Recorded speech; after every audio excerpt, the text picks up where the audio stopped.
तो हमारे पास अब दो वर्क हैं, दो नोवेल हैं। एक का नाम तो है Yajnaseni the story of Draupadi, जो कि लिखा है प्रतिभा रॉय ने, और एक जो नोवेल है वो है द पैलेस ऑफ इल्यूजन्स, जो कि लिखी है चित्रा बनर्जी देवकरुणी ने। इसमें आप द्रौपदी का कैरेक्टर देखेंगे जो कि एक अमेजिंगली मॉडर्न विमेन, एक कंटेम्प्रेरी वुमेन के तौर पर उभरी है। उसके बाद हमने इससे पहले जो इससे पहले वाली यूनिट हमारे पास ब्लॉक था, उसमें हमें टेलिंग और रिटेलिंग के बारे में बताया गया था। लेकिन अब इस यूनिट की बात करते हैं। इसमें कहा गया है कि एक महाभारत, जिसको आपने बचपन से सुनते आए हो, कुछ ना कुछ उसका पार्ट आपने टीवी में देखा है, सुना है, तो आपको एक आउटलाइन पता होती है कि ऐसे ऐसे ऐसे हुआ था। तो ये जो राइटर्स होते हैं जो दोबारा से उसी चीज़ को लिखते हैं, तो ये आउटलाइन को नहीं बदलते, बल्कि जो स्टोरी जो होती है हमारी, उसकी जो आउटलाइन होती है वो तो सेम ही होती है, लेकिन जो मैसेज वो दूसरों को देना चाहते हैं, हम लोगों को देना चाहते हैं, उसमें फ़र्क आ जाता है। तो जो हमारी राइटर हैं पैलेस ऑफ इल्यूजन्स की, तो वो ऐसे जो चित्रा बनर्जी जो हैं वो बताती हैं कि कैसे जो वुमेन्स हैं जो कि इतनी स्ट्रॉन्ग फिगर्स रही हैं, उनको दिखाया ही नहीं गया। उन्हें तो एक परछाई के तौर पर दिखाया गया है। उनके थॉट्स, उनके जो मोटिव्स मिस्टीरियस रह गए, उनको इन्होंने अपने वर्क में पोर्ट्रे किया है। जैसे कि सबसे अच्छा जो एग्ज़ाम्पल है वो तो द्रौपदी का ही है कि वो एक ऐसी वुमेन थी, उनका जो वुमेनहुड है, द्रौपदी ने चैलेंज करा वुमेनहुड को। उनके पास, द्रौपदी के पास फुल वो एक्शन थी, उनके पास नॉलेज थी, डिवोशन था, पावर था, ठीक है। उन्होंने इतनी टॉर्मेंट सहन करी, इंसल्ट, मेंटल और इमोशन डायलेमा सहन करा। तो हम द्रौपदी के बारे में और पढ़ेंगे आगे। तो जब आप यज्ञसेनी पढ़ेंगे, यज्ञसेनी क्या है? रीटेलिंग ऑफ एपिक है, यानी कि जो महाभारत है वो आपने पढ़ रखी है, यज्ञसेनी उसी चीज़ को दोबारा बताने लग रही है। इसमें हम द्रौपदी के पॉइंट ऑफ व्यू से इसको पढ़ेंगे। तो आप इसमें देखोगे जो एपिसोड्स थे, इवेंट्स थे, सीक्वेंस थे, वो सब सेम है, आप उनको जानते हो। लेकिन इसी बीच आप देखोगे कि कैसे एक जो मैसेज जो राइटर हम तक पहुंचाना चाह रही हैं, वो कैसे एक अलग तरीके से हम तक पहुंचता है। तो जो हमारे पास वर्ड फिनिश है, इसका मतलब होता है टेम्पोरल एंड, या जो कि लिखा प्रिंट क्या हुआ होता है एक बुक की एंड में, जो कि या फिर एंड फिल्म के एंड में शो किया जाता है। तो यानी ये फिनिश वर्ड इसलिए भी यूज़ किया गया है क्योंकि हो सकता है कि जो द्वापर है उसका युग खत्म होगा, इसलिए फिनिश वर्ड यूज़ किया गया है। जो द्रौपदी होती है वो श्री कृष्ण भगवान जी को अपना प्रिय सखा कहकर संबोधित करती है, और जब वो कृष्ण भगवान को लेटर लिखती है तो नीचे लिखती है योर डियर सखी, अपने आप को कृष्ण भगवान की सखी कहती हैं। तो जब द्रौपदी माउंट मेरू से नीचे फिसल रही होती हैं, तो वो एक्सपेक्ट करती है कि उनका किसी 5 हस्बैंड में से कोई ना कोई तो उसकी हेल्प करेगा ही, उसको देखेगा ही, लेकिन कोई उसकी हेल्प नहीं करता। भीम पीछे मुड़कर देखता है, लेकिन उसका जो भाई धर्मदास युधिष्ठिर है वो कहता है कि नहीं, पीछे मुड़ के किसी को नहीं देखना। तो फिर द्रौपदी सोचती है कि मैंने इतने सेक्रीफाइस किए, मैंने इतनी मौकरी सहन करी, स्नीर सहन करे, इनएंडोज, अब्यूज़, कॉन, स्लैंडर, ये सब सहन करा किसके लिए? इन पाँच लोगों के लिए सहन करा, इनका धर्म बचाने के लिए सहन करा, कुंती के शब्दों का मान रखने के लिए सहन करा। तो फिर जो द्रौपदी होती है वो सोचती है जो संसार है इसमें सबको अपने ही कर्मों का फल भुगतना है, तो फिर मैंने क्यों खुद को बलि पे चढ़ा दिया इन 5 लोगों के लिए। तो जो द्रौपदी का लेटर था उसमें शुरू में भी फिनिश ही लिखा हुआ था, लास्ट में भी फिनिश ही लिखा हुआ, जो कि ये दिखा रहा है कि जैसे एक हम सर्कल बनाते हैं ना, जहाँ से शुरू करते हैं वहीं यहाँ ख़त्म होता है, तो ऐसे ही ये फिनिश वर्ड दिखा रहा है एक साइक्लिक स्ट्रक्चर को। तो जब द्रौपदी का लास्ट मोमेंट चल रहा था तो वो बस वही सब कुछ याद कर रही थी, जो भी उसके साथ इंसिडेंट्स हुए, कृष्ण को रिकॉल कर रही थी। अब जो द्रौपदी थी, इसमें जो द्रौपदी का हस्बैंड अर्जुन था उसने एक और शादी कर रखी थी, उनका नाम था सुभद्रा। तो अर्जुन और सुभद्रा का एक पुत्र था अभिमन्यु, और अभिमन्यु के पुत्र का नाम था परीक्षित। तो यानी कि जो द्रौपदी थी वो परीक्षित की जो है स्टेप, आप उसको ग्रैंड मदर कह सकते हैं। तो अब द्रौपदी देखती है कि अब जो उसका ग्रैंडसन है परीक्षित, वो अब हस्तिनापुर का अब नया राजा बन चुका है, राज्याभिषेक उसका हो चुका है, जो कि मार्क करता है कि अब द्वापर युग जो था वो खत्म हो चुका है और कलयुग स्टार्ट हो चुका है। तो द्रौपदी एक्सपेक्ट करती है कि कलयुग में चर्चा होगी इस चीज़ की कि कैसे द्रौपदी ने कुरुकोट में इंसल्ट सहन करी। तो द्रौपदी जो ये हमको इस यज्ञसेनी में द्रौपदी का जो पॉइंट ऑफ व्यू है उसमें द्रौपदी कह रही है कि मुझे आशा है कि लोग मेरा करैक्टर पढ़ेंगे, उन्हें पता चलेगा कि कैसे कैसे मैंने सफरिंग सहन करी और कैसे धर्म के नाम पर उसको टोर्मेंट, कॉन्फ्लिक्ट्स और कन्फ्यूजन्स का सामना करना पड़े, कैसे उसकी लाइफ एक टोर्मेंट बनकर रह गई। इस नोवेल में फिर हमको देखने को मिलेंगे महाभारत के अलग अलग एपिसोड्स, जैसे कि जो पोस्ट वॉर सीन्स थे विडो वुमन के, ऑर्फन चिल्ड्रन के, जो एम्प्टी पैलेसेस अब बच गए थे उनके, और कैसे अभिमन्यु को ट्रेचरसली किल कर दिया गया था, उस चीज़ को हम देखेंगे इसमें। और फिर जो द्रौपदी है उसको जैसे वो कृष्ण भगवान को इमोर्टल मानती थी, तो उसने देखा कैसे कृष्ण भगवान जी को भी मरना पड़ा गांधारी के कर्ज के कारण। तो ऐसे ही जो द्रौपदी है वो माउंट मेरू पे जब हिमालयाज़ पे थी, तो जब उसका लास्ट टाइम था वो बस अपना लेटर लिख रही थी कृष्णा को। इसमें हमको द्रौपदी की टोन और वॉइस देखने को मिलेगी, ठीक है। उसकी टोन और वॉइस निर्धारित कर रही है कि किस तरीके से इवेंट्स नरेट किए जा। तो इसमें जो ये नरेशन है इस महाभारत का, जो भी हम यज्ञसेनी में पढ़ेंगे, इसमें हमको पता चलता है कि कैसे द्रौपदी एक विमेन, एक प्रिंसेस होकर भी वो कितनी एक साहसी थी, उसके पास स्क्रिप्चर की नॉलेज थी, उसके पास लर्निंग थी, उसके पास ब्यूटी थी। इस सब चीज़ों के बावजूद उसको इतनी ह्यूमिलेटिंग सिचुएशन सहन करनी पड़ी। क्वेश्चन उठाए गए हैं कि कैसे इतने रॉयल फैमिली में इतने सीनियर लोग थे, फिर भी कैसे द्रौपदी को सिर्फ कृष्ण भगवान ने ही बचाया।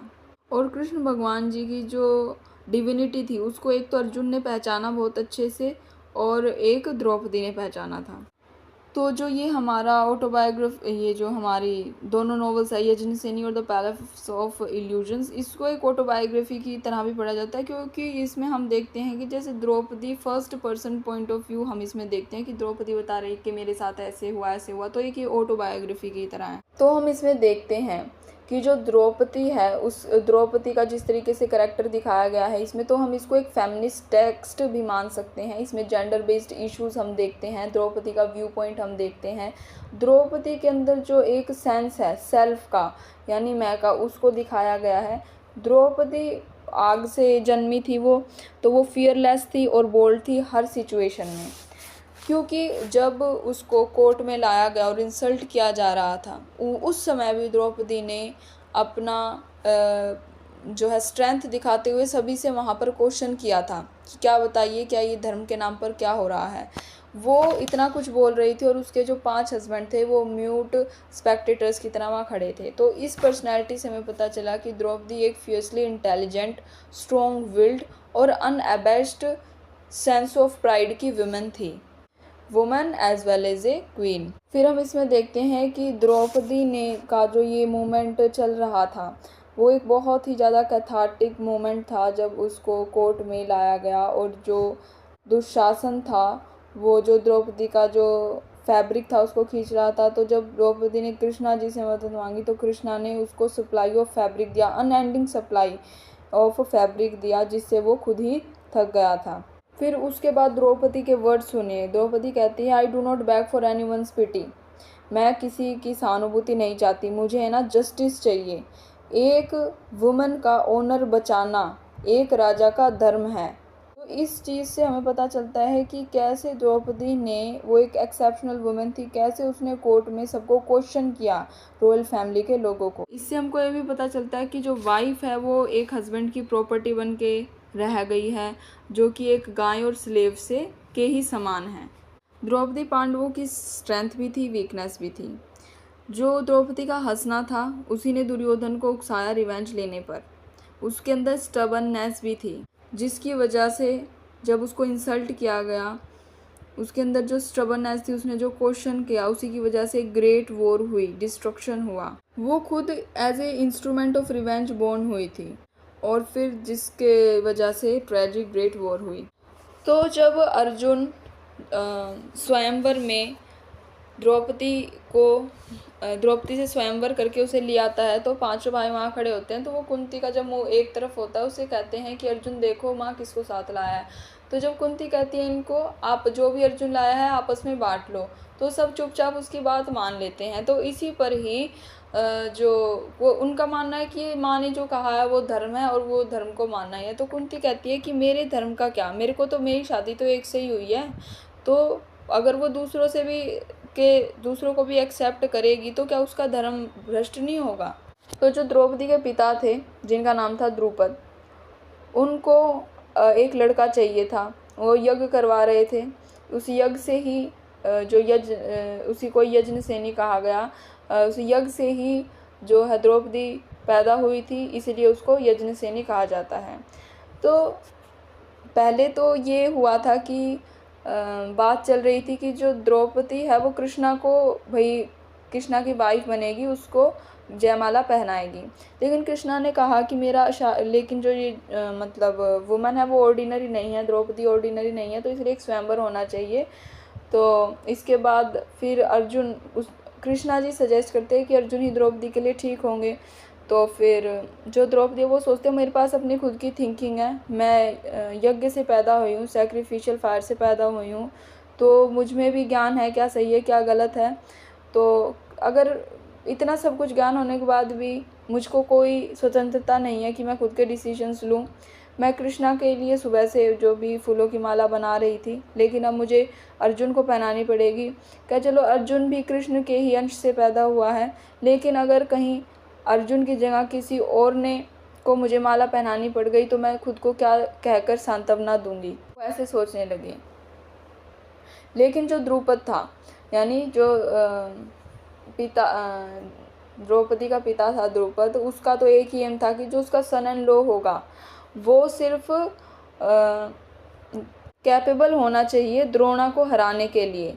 उसे कोई मतलब नहीं था कि द्रौपदी किससे शादी करे, उसे सिर्फ इतना मतलब था कि उसका जो सन एंड लॉ है वो द्रोण को हरा दे।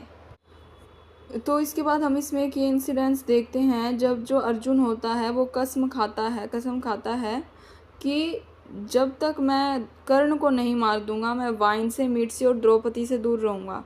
तो इसको द्रौपदी क्वेश्चन करती है कि मतलब तुमने एक वुमन को मीट और वाइन से कंपेयर कर दिया कि जैसे वो एक इंसान को बिगाड़ देती है, ऐसे ही क्या मतलब वुमेन भी बिगाड़ देती है। तो वो क्वेश्चन करती है वुमेन क्या है, मतलब क्या वो मैन को उनके गोल से डिस्ट्रैक्ट करती है, या उनकी कोई शक्तियाँ को मतलब चुरा लेती है, या फिर उनके कॉन्फिडेंस को ख़त्म कर देती है, या फिर उनका जो मतलब वुमेन्स का जो करिश्मेटिक अट्रैक्शन है वो मैन को कुछ करने नहीं देता। तो इस तरीके के क्वेश्चन वो रेज करती हैं। द्रौपदी एजुकेटेड, डिलीजेंट और स्क्रिप्चर्स पढ़ी हुई एक लेडी थी जिसको स्टेट क्राफ्ट में भी बहुत ज़्यादा इंटरेस्ट था। वो नया शास्त्र जो कि उसके भाई को पढ़ने के लिए दिया जाता था वो उसमें भी रुचि रखती थी, उसको भी उसने पढ़ा। उन्हीं के फिर हम स्टेटमेंट देखते हैं जिसमें वो कहता है कि जो द्रौपदी है वो एक मतलब ऐसी वुमेन है जो अनसेटलिंग क्वेश्चंस पूछती जाती है क्योंकि वो एक लर्नड वुमेन है। फिर बाद में जब द्रौपदी को कोर्ट में लाया गया उसके बालों से पकड़कर, तो वो क्वेश्चन करती है क्या कि इस कंडीशन में क्या मुझे यहाँ पर खींच के लाया जाना, क्या ये धर्म है, क्या कोई मेरे सवाल का जवाब नहीं देगा। सब साइलेंट हो जाते हैं। तो जो शकुनी होता है वो कर्ण से कहता है कि सबसे बड़ा अपराध जो एक वुमेन कर सकती है वो ये है कि वो लर्नड बन के दिखाए, यानी कि वो ये दिखाए कि वो बहुत पढ़ी लिखी है, यही उसका क्राइम है। तो आगे वो कहता है कि अगर वो मतलब शकुनी कहता है कि द्रौपदी वाइस और स्कॉलरली बन के दिखा रही थी इसलिए उसकी कंडीशन ऐसी है। अगर वो अगर गिड़गिड़ाई होती, हमारे पैरों पर आकर गिरी होती, हमसे माफ़ी मांगती, तो उसके साथ ऐसा नहीं होता, शायद हम उसको माफ़ भी कर देते। उसकी जो नॉलेज है, पावर है, जैसे नॉलेज और पावर एक मैन की अट्रैक्शन को बढ़ाती है, ऐसे ही जो फीमेल की जो इग्नोरेंस होती है, हेल्पलेसनेस होती है, वही उसके चार्म को बढ़ाती है।